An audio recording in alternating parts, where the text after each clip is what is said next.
ব্রিটেনে এপ্রিল মাস থেকে শুরু হয়েছে নতুন অর্থবছর। অর্থবছরের শুরুতেই লক্ষ লক্ষ পরিবারের জীবনে নতুন পরিবর্তন আসতে শুরু করেছে। ইউনিভার্সাল ক্রেডিটে থাকা পরিবার এবং অনেক পেনশনভোগীর বেনিফিটের অর্থের পরিমাণ 6 এপ্রিল থেকে বেড়েছে। বেশিরভাগ বেনিফিট বেড়েছে 3.8% এবং পেনশন বেড়েছে 4.8%। এর ফলে রাষ্ট্রীয় পেনশন প্রাপ্তরা প্রতি সপ্তাহে প্রায় 8 থেকে 11 পাউন্ড বেশি পাবেন। কিন্তু সবচেয়ে বড় পরিবর্তনটি হলো 6 এপ্রিল থেকে 2 সন্তান বেনিফিট সীমা তুলে দেওয়া হয়েছে। আগে এই নিয়মের কারণে 2 সন্তানের বেশি হলে অতিরিক্ত বেনিফিট পাওয়া যেত না। এখন থেকে যাদের 2 এর বেশি সন্তান আছে তারা প্রত্যেক সন্তানের জন্য অর্থ পাবেন। এই পরিবর্তনের প্রভাব সবচেয়ে বেশি পড়তে যাচ্ছে ট্রেসি নামের এক মায়ের জীবনে। তার পরিবারে এখন নতুন আশার আলো দেখা যাচ্ছে। তিনি বলছেন এখন তিনি বাচ্চাদের অনেক ইচ্ছাই পূরণ করতে পারবেন। I've always had to be careful what I spend and how I spend it. The cost of living just got so high. It's a struggle. You know, it still is a struggle. ট্রেসির 2টি বড় সন্তান এবং 3টি ছোট সন্তান রয়েছে। ছোট সন্তানদের জন্য তিনি এতদিন কোনো অতিরিক্ত ইউনিভার্সাল ক্রেডিট পাননি। So draining. I'm exhausted, worried about money all the time, constantly. এই পরিস্থিতি তার জন্য মোটেও সহজ ছিল না। তিনি সব সময় খুব হিসাব করে খরচ করতেন, কারণ জীবনযাত্রার ব্যয় এত বেড়ে গিয়েছিল যে সংসার চালানোই কঠিন হয়ে উঠেছিল।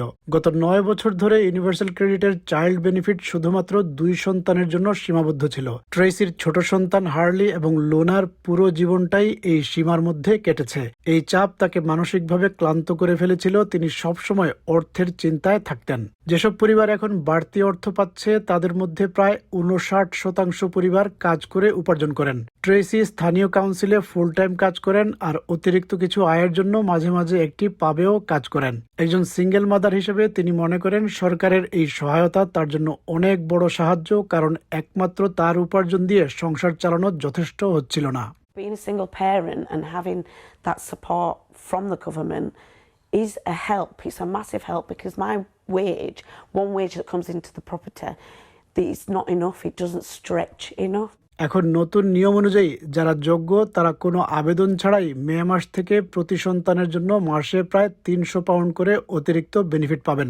সরকারের এই সিদ্ধান্ত নিয়ে সবাই একমত নন। অনেক চ্যারিটি সংস্থা এবং ব্যক্তি মনে করেন এই সাহায্য খুবই প্রয়োজন ছিল, কিন্তু কিছু মানুষ এর বিরোধিতাও করছেন। যেমন ইয়র্কের অগাস্টিন, তিনি 2 সন্তানের বাবা। তিনি একটি হোটেলে ফুল টাইম কাজ করেন এবং পাশাপাশি সাপোর্ট ওয়ার্কার হিসেবেও কাজ করেন। তার মতে পরিবারের দায়িত্ব নিজেরই নেওয়া উচিত, আর্থিক দায়িত্ব তার অংশ। অনেক পরিবার তাদের দায়িত্ব সরকারের উপর চাপিয়ে দিচ্ছে। It is your responsibility to take care of your family, and that goes with financial responsibility and whatever. Families are shifting their responsibilities to government. 2 সন্তান সীমা তুলে দিতে সরকারের বছরে প্রায় 3 বিলিয়ন পাউন্ড খরচ হবে। তবে সরকারের বিশ্বাস দীর্ঘমেয়াদে এটি লাভজনক হবে, কারণ এর মাধ্যমে প্রায় 5 লাখ শিশুকে দারিদ্র্য থেকে বের করে আনা সম্ভব হবে। কিন্তু সবাই এতে সন্তুষ্ট নয়। ওয়েস্ট সাসেক্সের রিচার্ড মনে করেন এই অর্থ সরাসরি দেওয়ার বদলে খাবার বা পোশাকের কুপন হিসেবে দেওয়া উচিত, যাতে শিশুরা প্রয়োজনীয় পুষ্টিকর খাবার পায়। In my view, it should be given as coupons for food, clothing, etc. For food like children to have, vegetables and fruit. তবে ট্রেসির জন্য এই অতিরিক্ত অর্থ অনেক বড় পার্থক্য তৈরি করবে। তিনি বলেন, মা হিসেবে কখনো কখনো মনে হয় তিনি ব্যর্থ হচ্ছেন, কিন্তু আসলে তিনি ব্যর্থ নন। পরিস্থিতিটাই এমন। As a mum, sometimes you feel like you're failing, and I'm not failing. It's just the situation, unfortunately, that we're in. And it'd be nice to see the light at the end of the tunnel. It'd be nice to get that extra little support. And again, high five, yes! এদিকে এ মাসে অনেক বিলও বেড়ে গেছে, তাই এই অতিরিক্ত অর্থ হাজার হাজার পরিবারের জন্য কিছুটা স্বস্তি নিয়ে আসবে।